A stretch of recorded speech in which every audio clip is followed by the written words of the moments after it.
if we have 1 minute more to tell you course. this, but I've said here that I was raised in a Christian church, a Presbyterian one, and then I left the church. And after I left the church, I did not. I did not stop listening to people from the church coming to me and saying, "You need to go back. You are in sin. You need to repent." There was not my main pastor, as I mentioned, but there were other pastors who came after me and trying to rescue me. I listened to a lot of sermons and exhortations, and none of them touched my heart. I was just hardened as a rock. But then that night of September 1977, I was desperate. I was going to put a bullet in my head. I went to look for my daddy's gun in his drawer where he kept his socks and everything.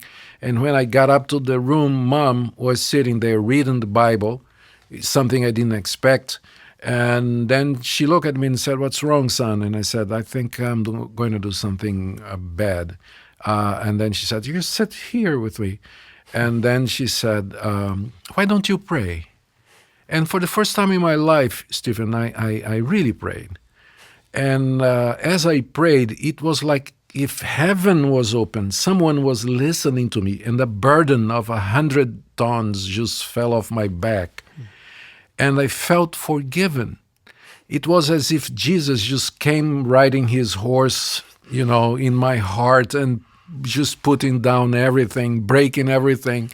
I became a Christian from that day up to this day. It was a total conversion and transformation. Next day, my friends said, "We don't believe what happened to you." And they even bet that I would come back to the old life in 1 month, 2 months. And it has been 45, 43 years, more or less, that happened. So I look back and I said, if God did not have called me through that word that my mama gave me, "Why don't you pray?"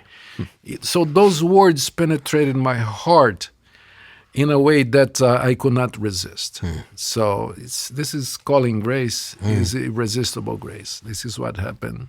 Amazing grace. Amazing grace. Found yes. a wretch like all of us. Yeah. We say without God, without hope, and that's exactly where you were. But with God, we have hope. Thank you for sharing that beautiful story with us.